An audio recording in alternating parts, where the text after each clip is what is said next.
Oui, oui, je te rappelle, Jean-Yves Wonker Cadillac, hein? À bientôt. Aujourd'hui, Sheikh Local Babelico va répondre à une de tes questions.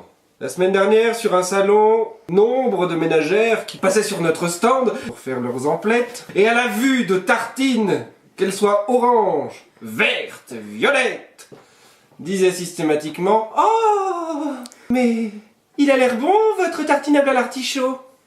Artichaut orange. On n'a jamais vu ça, hein. Comment vous dire. Tout le monde attend de l'artichaut de Babelico. Certes, c'est un emblème de la Bretagne, on imagine bien. Les champs d'artichaut, les mouettes, l'artichaut, l'odeur. On a préféré faire sans. Il y a une raison. La raison la voici. L'artichaut est un produit de légumier et non de maraîcher. La différence est subtile, mais c'est bien tenace. Et allez dire à un maraîcher qu'il est légumier ou l'inverse, vous verrez, il va se prendre des poilets bretons sur le visage. Et ça fait mal. C'est un beurre. Ça glisse, c'est dégoûtant. Donc, définition du légumier. Un peu rougeau, c'est pas l'alcool, hein, c'est le vent. Le légumier cultive plutôt des grandes parcelles en bord de mer. Il cultive 3-4 variétés de légumes, parmi lesquelles effectivement l'artichaut, mais encore le chou-fleur, le chou vert, le chou blanc, le chou rouge, le chou.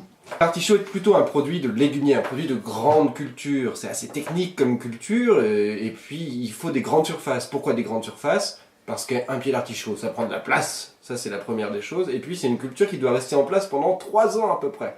Donc, quand on a des grandes surfaces, ça va, 3 ans. On peut faire tourner comme ça, 3 ans de l'artichaut, pendant 9 ans du chou, pendant 3 ans de l'artichaut, pendant 9 ans du chou, pendant... Bon, vous voyez.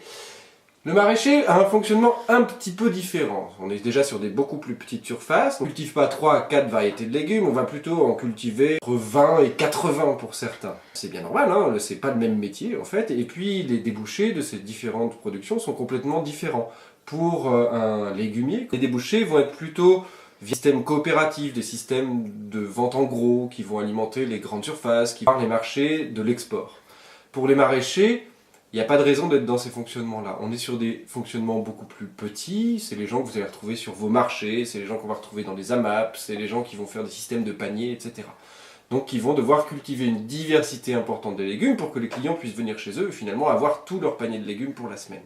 Donc des systèmes complètement différents. Ben c'est assez simple. Les légumiers, eux, sont organisés en filières. La filière légumière, c'est une filière avec beaucoup de coopératives. Ces coopératives-là, elles, donc, vont pouvoir absorber les excédents de culture. Il y a des usines de transformation pour aller faire de la surgélation, pour aller faire, pour l'artichaut, hein, de la nourriture pour animaux. Voilà, c'est un peu pour le chou aussi. C'est un peu le principe. Chez les maraîchers, il n'y a pas d'usine, il n'y a pas d'usine comme ça, la filière n'est pas organisée de la même façon. Et puis les excédents de production sont beaucoup plus petits.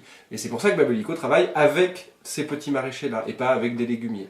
Voilà. Donc, à la réponse, pourquoi c'est pas un tartinable de l'artichaut ce truc orange? La première réponse étant, c'est de la carotte, madame. Et la deuxième réponse, donc vous venez de la voir, en fait, Babelico, on ne travaille qu'avec des maraîchers, donc pas de surplus de production en artichaut, pas de tartinable à l'artichaut. C'est QFD quoi. Bah merci, Cheikh Cadillac.